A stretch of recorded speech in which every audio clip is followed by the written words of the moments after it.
Hello everybody, Art here from the Massive Nun. With me is Mike, and we have at New York Comic Con one of my favorite artists, Andy Kubert. How you doing, Andy? I'm doing good. How you doing? Very good, very good. It's a pleasure to talk to you, pleasure to meet you. I'm a big fan of Marvel 1602, and I have to ask you, where did the art, inspiration come from for the drawings? Obviously, I know that it was set up in the 1600s and all that, but what did you look to get your inspiration to draw that? I was brought up pretty much to see and look at classical comic art, so a lot of it is really influenced by Hal Foster's Prince Valiant. A lot of the approach to it. A lot of it just came from me too. I love Prince Valiant. I love Alex Raymond's Flash Gordon stuff. So you can see a lot of that influence in it. Yeah. But it was just also a lot of me just developing and just having a good time with it.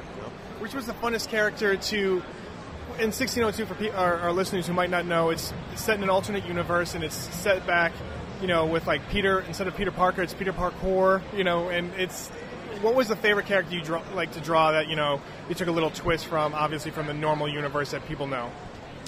Nick Fury. Nick Fury, yeah. Nick Fury was awesome. Doctor Strange was awesome, too. Yeah. But let me tell you, all that stuff came up out of Neil Gaiman's head.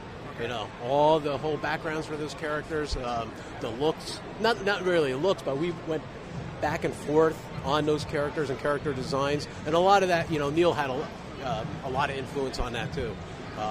He was awesome to work with. I tell you, he was phenomenal. I'll do anything with the guy.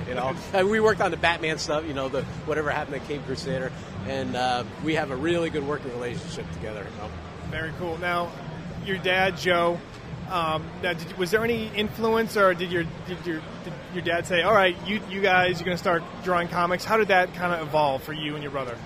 My dad, well, for me and my brother, never in a million years would he force us into doing something like this. Yeah. With me, it was just something that I just got into. I went to college for about 6 months and dropped out. And the whole idea when I talked to my mom and dad about it was I was going to go through the art school for a year and work in the office and work in the administration. But I just really got into the drawing aspect. So I stuck with it. I got bit by the comic book, and by the drawing bug. And I just really stuck with it, and I'm really glad I did. Very cool. Now, did your dad give you any advice getting into the business? And what would you give advice to people getting into the business as well, since you do have a school? Did my dad give me advice? My dad continues to give me advice 35 years later on getting into business.